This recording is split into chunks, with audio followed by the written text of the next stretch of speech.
একজন মাদ্রাসার শিক্ষক আছেন, যিনি শুধু পাঠদানেই নয়, ছাত্রদের যত্নেও যেন প্রকৃত অভিভাবক।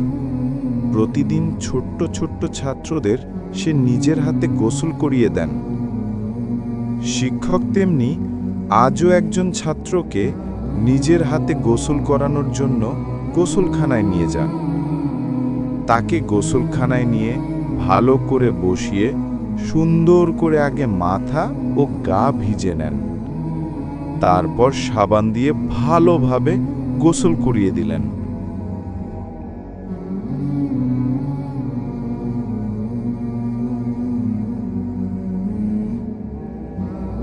গোসল শেষে তিনি তাকে একটি গামছা দিয়ে সে নিজেই তাকে সুন্দর করে মাথা মুছে দেন এবং পরম যত্নে ছাত্রের গায়ে পাঞ্জাবি পরিয়ে দিলেন।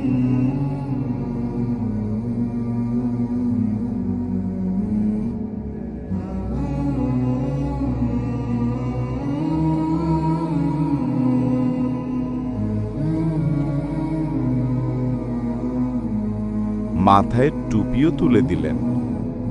ছোট্ট ছেলেটি অনেক খুশি হলেন। নিজেকে দেখে লজ্জা মেশানো হাসি দিল। শিক্ষক মাথায় হাত রেখে দোয়া করলেন, আল্লাহ তোমাকে আলোকিত করুক। সেই মুহূর্তে বোঝা গেল, শিক্ষক কেবল একজন গুরু নন, তিনি বাবা মায়ের ভালোবাসারই আরেক রূপ।